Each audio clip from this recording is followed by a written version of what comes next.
Hi guys, it's a beautiful sunny day here in Southern California. We had a lot of rain, so everything is so green. You would never think you're in Southern California.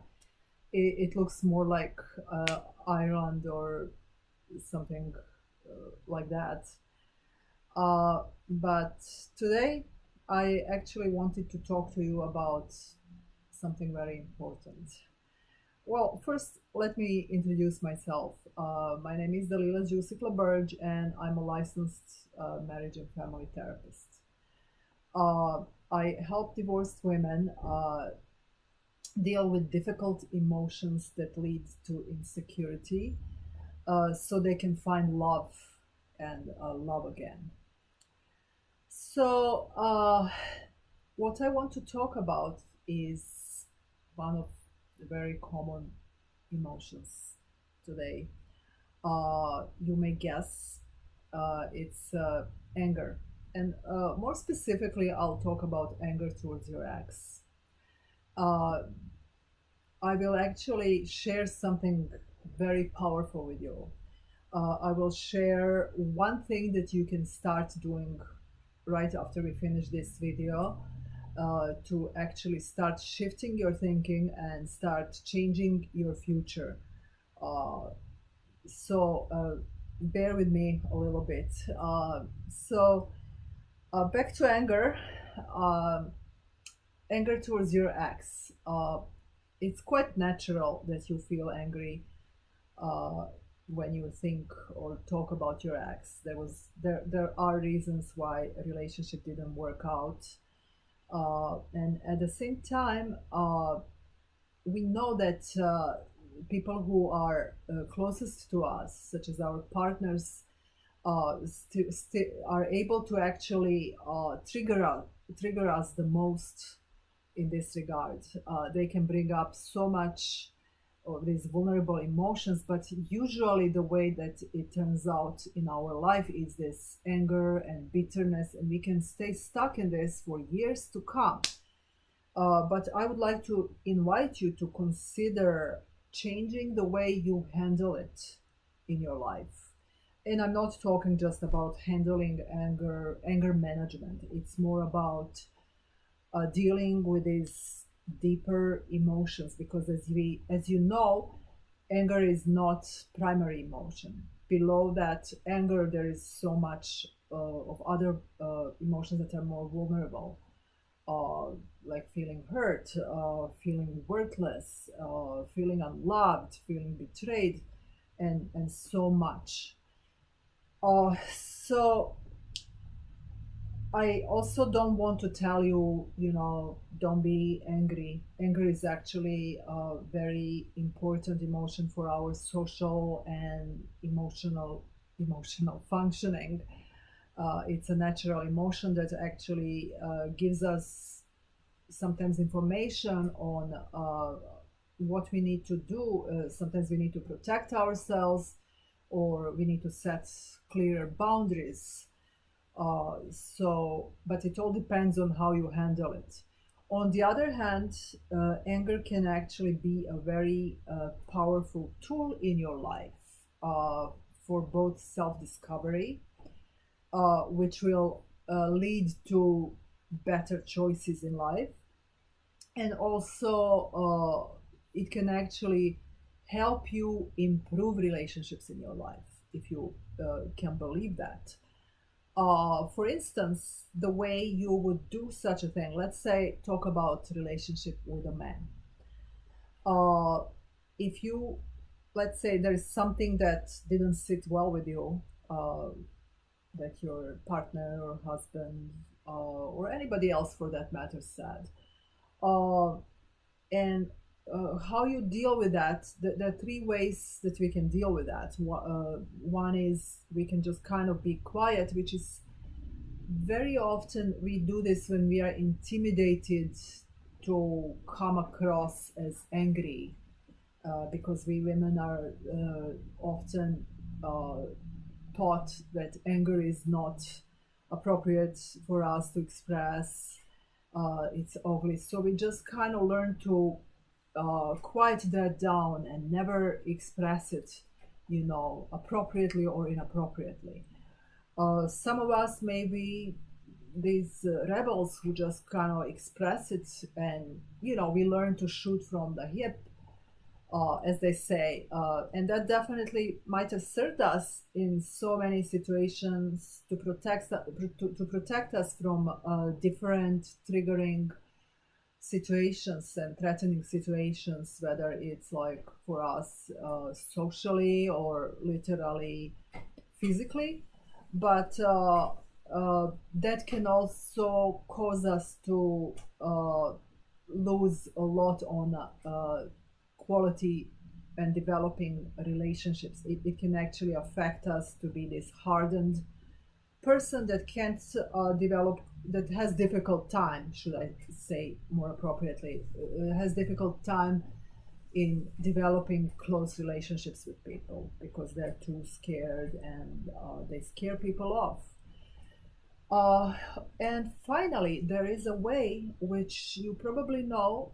It's called assertive way. But how can you be assertive? Assertiveness doesn't mean this. Oh, I'll tell you how it is, and take it or leave it. It's rather being centered with yourself, and being able to actually see, when he said that, that made me feel hurt and vulnerable. And when you put it out there to this person who said something hurtful or done something hurtful, then you are actually able to get to build a closer relationship. You provide information to this person how they affect you, and on the other hand, this person feels that you can trust them to be vulnerable.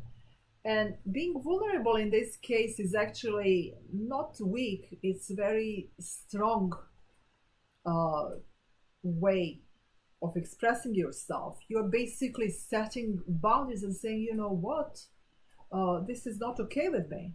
It's not okay that uh, you say such a thing. So there is more about how you can actually learn to be centered with yourself in my workbook. And guess what? I'll share this workbook with you. It's for you to download for free. Uh, Feel free to download it, and I recommend you can print it and work through those emotions. The deeper you go with yourself, exploring, the more you will get out of it. But as I promised, I'm going to share this one thing with you that can actually help you shift the way you actually handle situations in life, and that can actually determine how you move on in future, after, especially after divorce. But it can apply to everybody. So sometimes we women are often uh, socialized to what that means is we are often raised to kind of pay attention to others' feelings, and that's very good. We are empathetic. We get along with people, but on the other hand, that puts us in this position that we are not centered within ourselves, and we do not know, what's okay with us. We are confused. We can be confused and go through life like that. So when I work with women, and many of them say, "Why did he do this? Why did he leave me? Uh, like, is it? Why didn't he call me back? Is it maybe he had difficult childhood?" So we go into this caretaker mode, rather than being a woman in his life, a partner. So we become this caretaker, and then that creates completely different situation for men, and that's not surprising that relationship doesn't work the way we want. What I would like to invite you to do, instead of focusing on him and especially talking about your ex, things are done. He has his life, and everything that he went through, and there, you can be empathetic. I don't discourage that, but instead of thinking of why he did something, you can focus on what this means for you, what it is that you need from this person. Let's say if you're talking about person you're involved with now, what it is that you need from this person in order uh, to make this relationship work. In the same way, talking about your ex, you can think of what it is that you need right now from a future partner or anybody. What are your boundaries? What works for you and what doesn't work for you? And when you're clear with that, you empower yourself. You are basically, you come from this powerful place of self-love.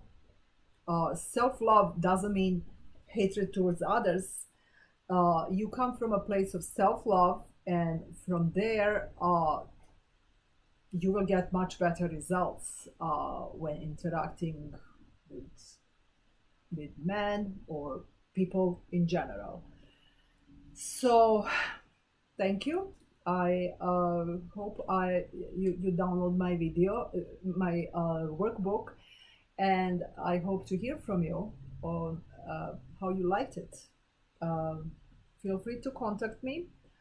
You can email me or contact me through my website, behereandnow.com. And I'll talk to you in my next vlog. Have a good rest of the weekend.